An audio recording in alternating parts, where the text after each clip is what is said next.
Hey everyone, Menz here. Doing the scavenger hunt for today on February the 13th. Now, I'll put up the code in a second here. Basically in this video, obviously you guys are here for the scavenger hunt code. Why else would you want to watch me outside of the little dog down here?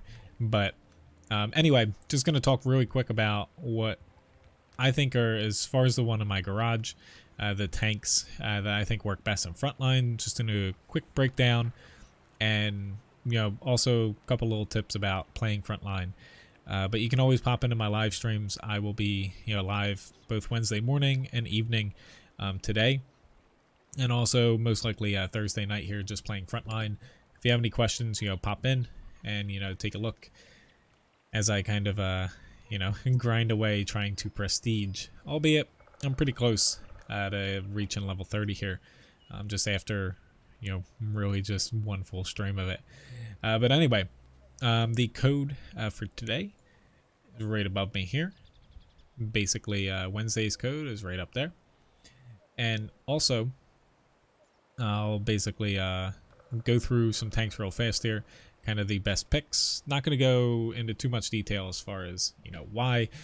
That can happen on my live stream if you're curious. But as far as light tanks in my garage here, I would personally think or say that the tanks that kind of have the best blend of mobility and a good gun are my favorites so far. M41D, also the LT432, WZ132 I also like, and also probably the Black Dog. T92 comes in a distant fifth. The Panhard here, very situational because of that really low V range, but the only time I've really seen that it's useful is a couple spots, mainly like the bottom left, so A, when you're attacking. Basically you can sneak up through the left, get through, kill Artie.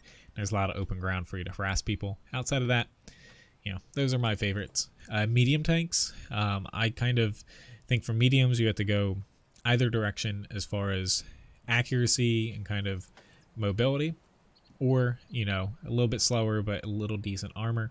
There's not really, if your tank isn't really say specialized in any one of those areas, say I really like the M26 Pershing, it's probably not the best choice, albeit you can still make do. That's the thing about Frontline, you can make do with most tanks as long as you're kind of playing the right kind of tank for the current scenario that you need, whether you're defending, attacking, capping, so on and so forth, resetting, making a push, so on and so forth.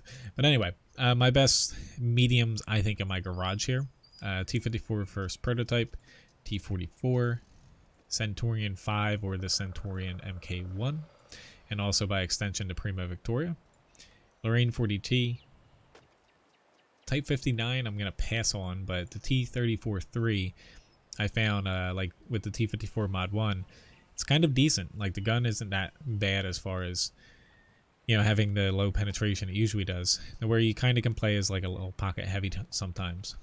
But then the P44 Pantera and the Progetto, which you're going to see a lot of just because they're really fast and the guns are really nice on it as far as a little bit of alpha, accuracy, penetration, mobility, so on and so forth. But usually, having the mobility is more important, albeit some of the slower ones with a little bit of armor, like the T34 or even the T54 mod 1 can be pretty nice as well. Quick breakdown of heavies as well.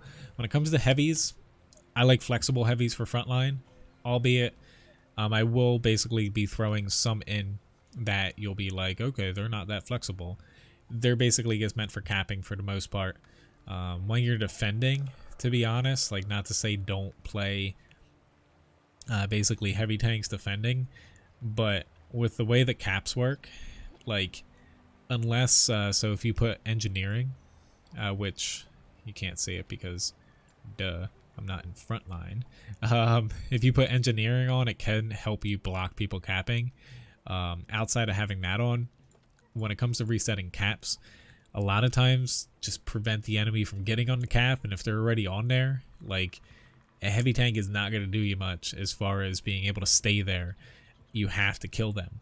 like you can delay them a little bit with a heavy, but you're gonna have to push in and kill them. So a lot of times I work by, you know, moving out to the flanks to get like side shots into the cap to kill them that way from a distance. Doesn't always work, but you know, just keep in mind sometimes picking a slower heavy doesn't work too well defending if you're kind of playing catch up. Anyway though, Chrysler K I like, the Patriot, and also the normal T2065, very nice. VK 4502A, the Luva, IS3, the Object 252U, IS3 or IS3A here, and the standard IS3, excuse me. Both Carnarvons are pretty decent. Obviously the AMX 65T, I'm just kidding. The Samu SM, AMX M449, and then you can potentially, if you have a 112, use this for capping. It has decent armor, albeit the gun is still pretty bad for your tier. And finally, the 50 TP prototype. Last but not least, we have tank destroyers. When it comes to Arty, Arty's Arty. Like I play the M40 because it's the only tier 8 Arty I have, but pretty much any Arty goes. Which, lord. When it comes to TDs, armored ones, T28, nothing can really penetrate your frontal A. I guess stay at range. Works really well in a couple of the outer areas when you're defending. Do not play it attacking. You're just going to waste your time and you're not going to rank up at all. AT-15 can kind of be used as well as kind of an armored TD. But these two are very situational. Outside of that, I would basically just stick with mobile TDs that basically have really good guns. The Charioteer can kind of troll you sometimes with the accuracy, but it's still decent. But, KPZ, the Scorpion G, both Swedish, and even these two can work out as well. The SU-101 I haven't played yet, but it seems interesting since it has a little bit of mobility, a little bit of armor, kind of a hard-hitting gun. But honestly, you're better off just picking really fast TDs for most of the time, unless you really need to dig in, like the enemies go in and push on this and they have to cap this. And if you can get in a spot with a T28, it's really nice. But a lot of times, you're better off with a more flexible tank. In any event, the person coming up after me for the scavenger hunt is 4 Tankers and Dog.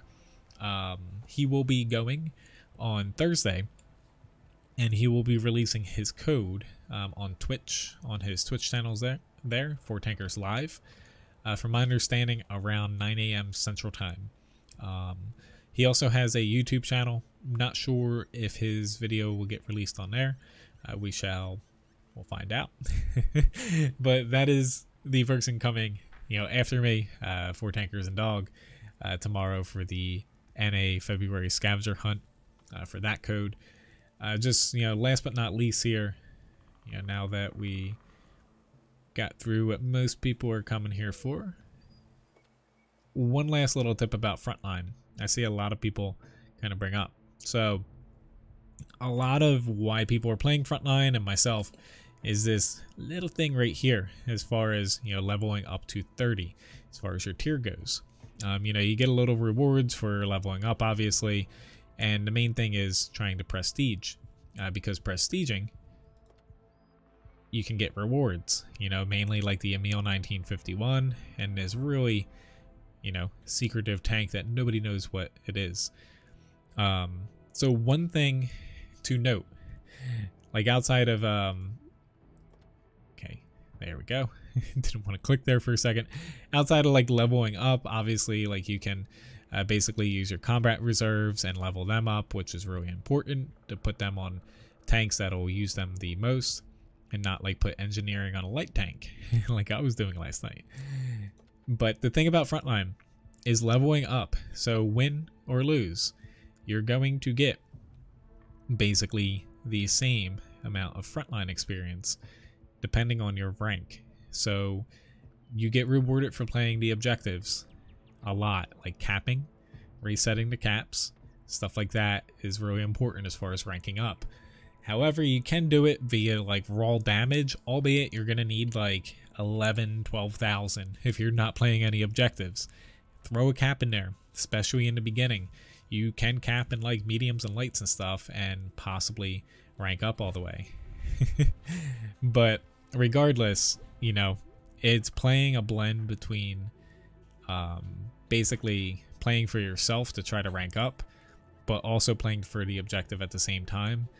And what I mean by that is, like, if you're sitting there on a flank, make sure you check to see how many enemies are on there, because you might be better off switching your flank to a different one and playing the odds. Like, if there's 8 people on your side, or 10, say there's 10 people on your flank and there's only 6 enemies, move your button to a different flank, whether you hold J to kill your tank and basically respawn, or you just drive off. If you're in a flexible tank, which is why most people play them, you can reposition to where there's actually a better fight for you. Thus, you know, you'll still be leveling up. Your team's not really hurt on your flank that you've moved from, because they still have a leg up. But in any event, that's one little tip you can do. Thank you very much for watching as well. For anyone who did, you know, miss the code here, that's the code for today. And also tomorrow, 4 tankers and dog will be going for the scavenger hunt. Have a very nice day. See y'all.